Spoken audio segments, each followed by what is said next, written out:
Assalamualaikum warahmatullahi wabarakatuh. Selamat pagi semuanya.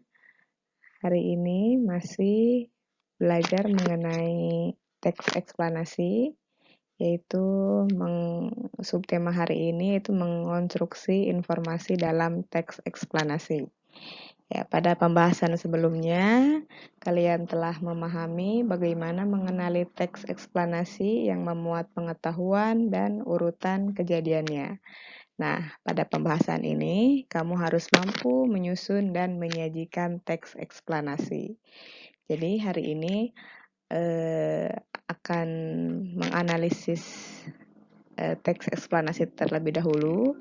Setelah itu nanti akan ada menyusun teks eksplanasi ya di akhir seperti biasa.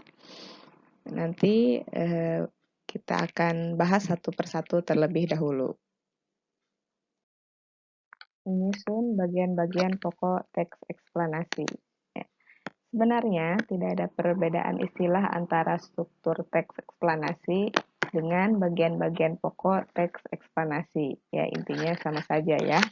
Nah, Ibu ingatkan kembali ciri-ciri teks eksplanasi. Yang pertama, struktur terdiri atas pernyataan umum ya atau gambaran awal mengenai apa yang disampaikan, lalu deretan penjelas. Nah, deretan penjelas ini berisi inti penjelasan apa yang akan disampaikan. Nah, dan yang terakhir, interpretasi atau pandangan, bisa juga simpulan. Nah, jadi struktur teks eksplanasi ini ada 3, yaitu pernyataan umum, deretan penjelas, dan interpretasi. Ya, atau simpulan, boleh. Nah, terus ciri yang kedua, memuat informasi berdasarkan fakta. Karena teks eksplanasi ini bersifat faktual ya. Jadi informasi yang ada di dalamnya otomatis bersifat fakta dan bisa dipertanggungjawabkan secara keilmuan. Nah, yang terakhir, faktualnya memuat informasi yang bersifat keilmuan, misalnya tentang sains gitu ya. Jadi ini adalah ciri-ciri teks eksplanasi yang membedakan dengan teks-teks yang lainnya. Nah, sekarang sambil mendengarkan materi ini, silahkan dibuka LKS-nya halaman 30 ya. Di situ ada sebuah teks eksplanasi yang berjudul proses terjadinya pelangi. Silahkan dibaca terlebih dahulu, perhatikan baik-baik, pahami baik-baik teksnya ya. Nanti setelah dibaca akan ada penugasan yang berkaitan dengan teks proses terjadinya eksplanasi. Setelah dibaca dan dipahami mengenai teks proses terjadinya pelangi ya, silakan jawab pertanyaan yang sudah Ibu buat, lalu kerjakan pada buku tulis ya. Disalin soalnya supaya nyambung antara soal dan jawaban ya. Yang pertama ada pertanyaan analisis struktur teks proses terjadinya pelangi. Nah, kalian analisis ya dari teks tersebut bagian mana yang termasuk dalam pernyataan umum, bagian mana yang termasuk dalam deretan penjelas dan interpretasi atau simpulan ya. Jadi cara menjawabnya cukup hanya sebutkan saja, misalnya misalnya pernyataan umum itu ada pada paragraf 1 dan 5 misal ya. Kita sepakati bersama bahwa teks proses terjadinya pelangi itu terdapat 6 paragraf ya. Jadi kalian analisis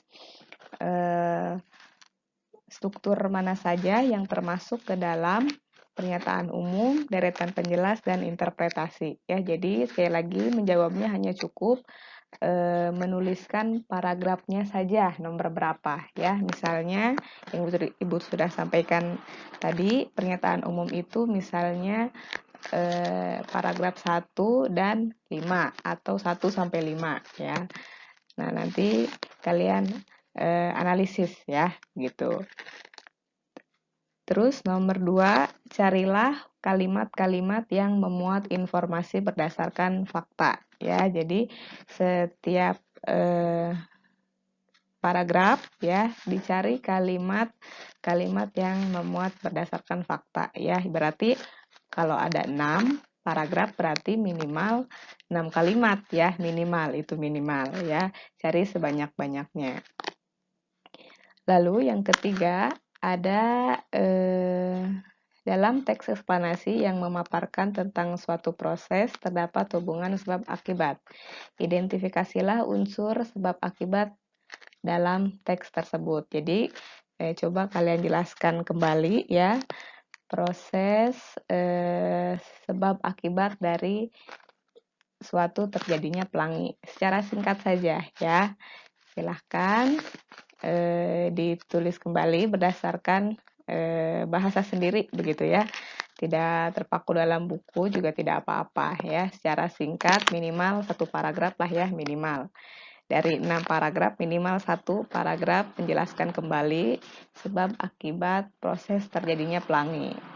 Nah, yang terakhir, apakah unsur sebab dan akibat dalam teks tersebut dapat diterima sebagai sebuah fakta atau sebatas opini saja? Nah, dijelaskan kenapa proses terjadinya pelangi itu bersifat fakta, kalau menurut kalian fakta, atau itu cuma opini saja. Ya silahkan jelaskan mengapa sebab akibat tersebut termasuk fakta atau opini begitu ya. Jelaskan. Oke. Ya sampai sini mungkin sudah paham atau mungkin ada yang ditanyakan, silahkan hubungi Ibu ya atau bisa komentar di Google Classroom. Itu baik ya. Ibu cukupkan sampai sini dulu materi hari ini. Tugasnya ditunggu sampai minggu depan ya, seperti biasa deadline-nya sampai minggu depan. Untuk yang belum mengerjakan tugas-tugas minggu lalu segera dikerjakan ya, karena minggu lalu itu masih banyak tugas yang belum dikumpulkan ya, khususnya IPA 6 dan IPA 5 ya, masih setengahnya yang mengumpulkan. Bukan berarti kelas lain juga tidak ada, masih ada beberapa, hanya yang paling banyak itu setengahnya IPA 6 dan IPA 5. Sisanya kelas IPA 1, 2, 3, 4 paling sekitar ada 8 orang sampai 7 orang lagi gitu yang belum mengerjakan tugas minggu lalu.